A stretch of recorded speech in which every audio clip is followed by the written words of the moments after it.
Hello friends, मेरा नाम है कार्तिकेय। स्वागत करता हूं आप सभी का हमारे यूट्यूब चैनल संस्कृति विद कार्तिकेय में।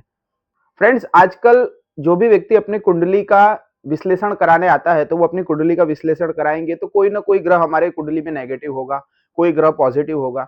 तो जो ग्रह नेगेटिव होगा तो उसे पॉजिटिव करने के लिए जो ग्रह हमारी कुंडली में गलत जगह पर बैठा है या गलत ग्रहों की दृष्टि में बैठा है तो उसका पॉजिटिव फल प्राप्त करने के लिए सब लोग अलग अलग प्रकार के उपाय करते हैं। तो उसमें सबसे कॉमन होता है कि जो ग्रह नेगेटिव है उस ग्रह का रत्न पहन लेना।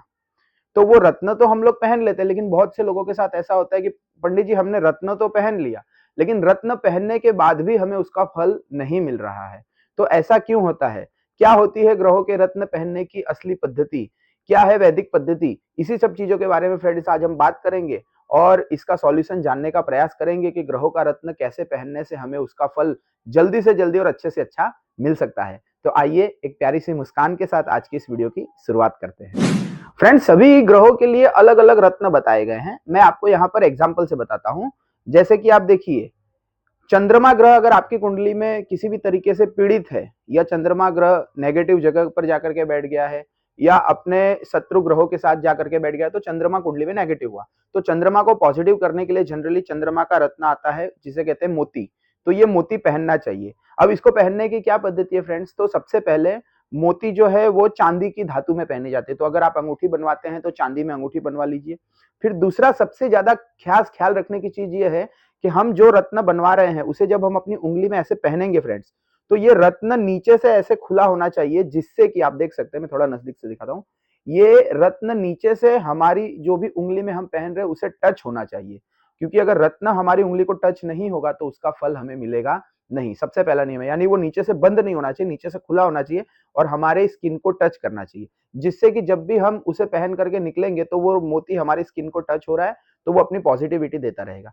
तो आप समझ रहे होंगे, सबसे पहले चीज है कि कोई भी रत्न पहनना है तो उसकी अपनी फिक्स धातु है। जैसे चंद्रमा का मैंने एग्जांपल लिया तो चंद्र का मोती जो है वो हमें पहनना है चांदी की धातु में। दूसरे नंबर पर वो हमारे स्किन के साथ टच होना चाहिए।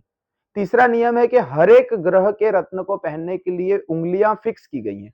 जैसे हम यहाँ पर अगर मोती की बात करें तो मोती का नियम है कि मोती को राइट हैंड की सबसे लास्ट फिंगर में पहनना चाहिए। तो इतना आप समझ रहे हैं। अब दूसरी चीज आती है फ्रेंड्स कि ये हमने मोती ले लिया, हमने सब कुछ अच्छे से करके पहन लिया, लेकिन उसके पहले ये रत्न को पहनने से पहले इस रत्न को हमें क्या करना पड़ेगा? इसे सिद्ध करना पड़ेगा। अब रत्न को सिद्ध करने की पद्धति शास्त्रों में बताई गई है।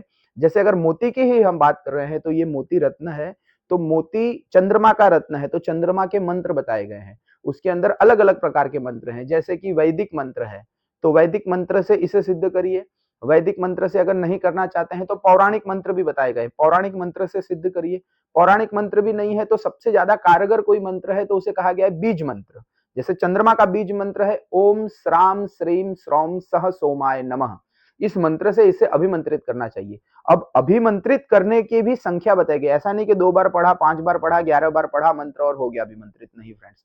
चंद्रमा का यदि रत्न है तो उसे अभिमंत्रित करने के लिए 11,000 संख्या बताई गई है। यानी कि ओम श्राम श्रीम श्रौम सह सोमाय नमः, इस मंत्र से 11,000 बार इसे अभिमंत्रित करना है।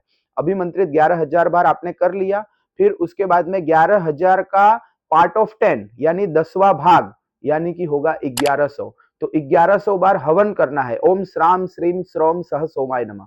फिर उसका भी पार्ट ऑफ 10 यानी 1100 का पार्ट ऑफ 10 कितना होता है फ्रेंड्स? 110। तो 110 बार इस यही मंत्र से इसके ऊपर क्या करना है? मार्जन करना है, यानी जल चढ़ाना है 1100 बार। फिर सॉरी 110 बार। फिर उसका भी पार्ट ऑफ 10 यानी कि 110 का पार्ट ऑफ 10 होता है 11 बार। तो 11 बार फिर बाद में वो जो जल चढ़ाया हुआ है, तो जो जल चढ़ाया इसके ऊपर, तो जो जल एक पात्र में इसको रखेंगे तो जो जो जल रहा वो जल से अपने ऊपर मार्जन करना है। तो इस तरीके से, और फिर उसका भी पार्ट ऑफ 10 यानी 11 का पार्ट ऑफ 10 हुआ 1.1, यानी आप समझो 2। तो 2 ब्राह्मणों को हमें भोजन कराना है। तो आई होप आप समझ रहे होंगे। सबसे पहले जितनी संख्या बताई गई है उसका 10वां भाग आपको हवन करना है, फिर उसका 10वां भाग इसके ऊपर जल डालना है जिसे कहेंगे तर्पण, और फिर उसका 10वां भाग अपने ऊपर जल डालना है, वही जल जिसे कहेंगे मार्जन, और फिर उसका भी 10वां भाग ब्राह्मण को भोजन कराना है। तो इस तरीके से एक पूरा अनुष्ठान ये चंद्र ग्रह का पूरा होगा, और फिर उसके बाद में पूजा पाठ करके फिर ये रत्न यदि हम धारण करते हैं फ्रेंड्स तो ये हमें क्या करेगा? फल प्राप्त कराएगा, जो भी नेगेटिविटी है वो दूर करेगा। बाकी हमने लिया, अंगूठी बनवाई और पहन लिया तो उससे कोई फल मिलता नहीं है। जैसे कि मान लीजिए ये मोबाइल है जिससे मैं अपना वीडियो बना रहा हूँ, तो ये मोबाइल बहुत अच्छा इसका रैम है, बहुत अच्छा सब कुछ, इसका कैमरा भी बहुत अच्छा है। लेकिन अगर मैं इसे चार्ज ही ना करूँ, तो क्या ये मोबाइल चलेगा फ्रेंड्स? नहीं चलेगा। तो सेम प्रोसेस यहाँ पर भी है कि ये रत्न है, लेकिन जब तक इसे हम चार्ज नहीं करेंगे, तब तक ये रत्न हमारे लिए कार्य करेगा नहीं। तो आई होप आप लोग समझ रहे होंगे।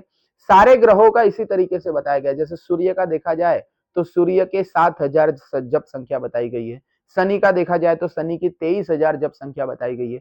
तो ऐसे ही सारे ग्रहों की जाप संख्या अपनी अपनी अलग है।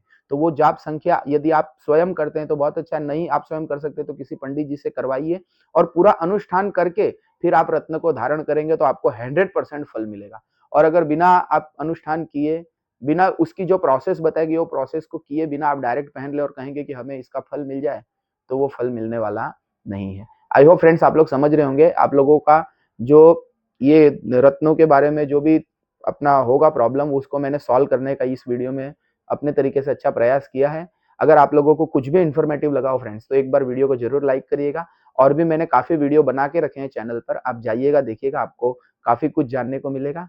और नए हैं तो जरूर चैनल को सब्सक्राइब करके जाइएगा। मिलते हैं जल्दी नेक्स्ट वीडियो में, तब तक के लिए हर हर महादेव।